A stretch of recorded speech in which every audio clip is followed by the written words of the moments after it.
betapa maha dekatnya Allah Subhanahu wa ta'ala.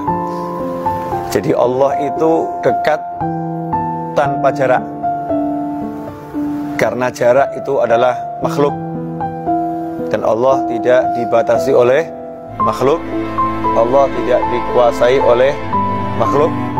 Allah lah yang menguasai makhluk. Jadi Allah dekat tapi tanpa jarak. Nah, kalau udah kita punya Allah yang maha dekat, yang dekatnya itu tiada jarak, artinya sangat dekat, luar biasa, maka seharusnya setiap saat kita jangan kehilangan Allah. Setiap saat kita jangan kehilangan Allah.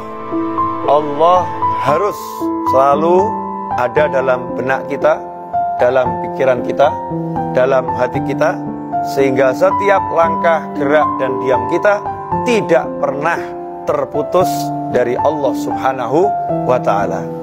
Karena itu orang-orang yang beriman disifatkan dalam Al-Quran, alladzina yadhkurunallaha qiyaman wa qu'udan wa ala junubihim. Orang-orang yang senantiasa ingat, senantiasa menyebut, senantiasa berzikir kepada Allah Subhanahu wa ta'ala, baik dalam keadaan berdiri, duduk maupun berbaring.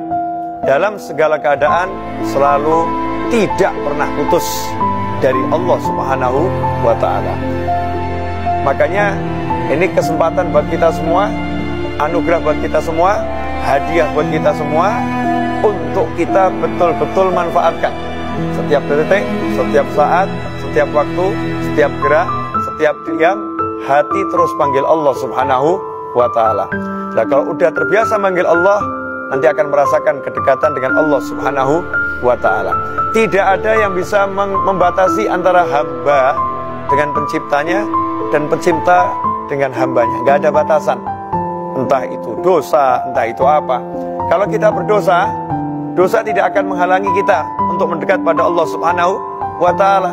Kalau kita berdosa, justru saat itulah kita mendekat dengan minta ampun pada Allah Subhanahu wa ta'ala. Kalau kita taat, kita mendekat dengan minta diterima ketaatan kita kepada Allah Subhanahu wa ta'ala. Kalau kita lemah, kita minta sama Allah ta'ala agar diberi kekuatan dari kekuatan yang Allah berikan kepada hamba-hambanya.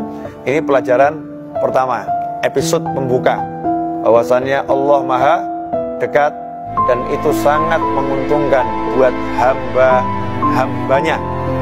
Karena itu teruslah untuk meminta, memohon kepada Allah Subhanahu wa ta'ala. Semoga barokah dan manfaat. Assalamualaikum warahmatullahi wabarakatuh.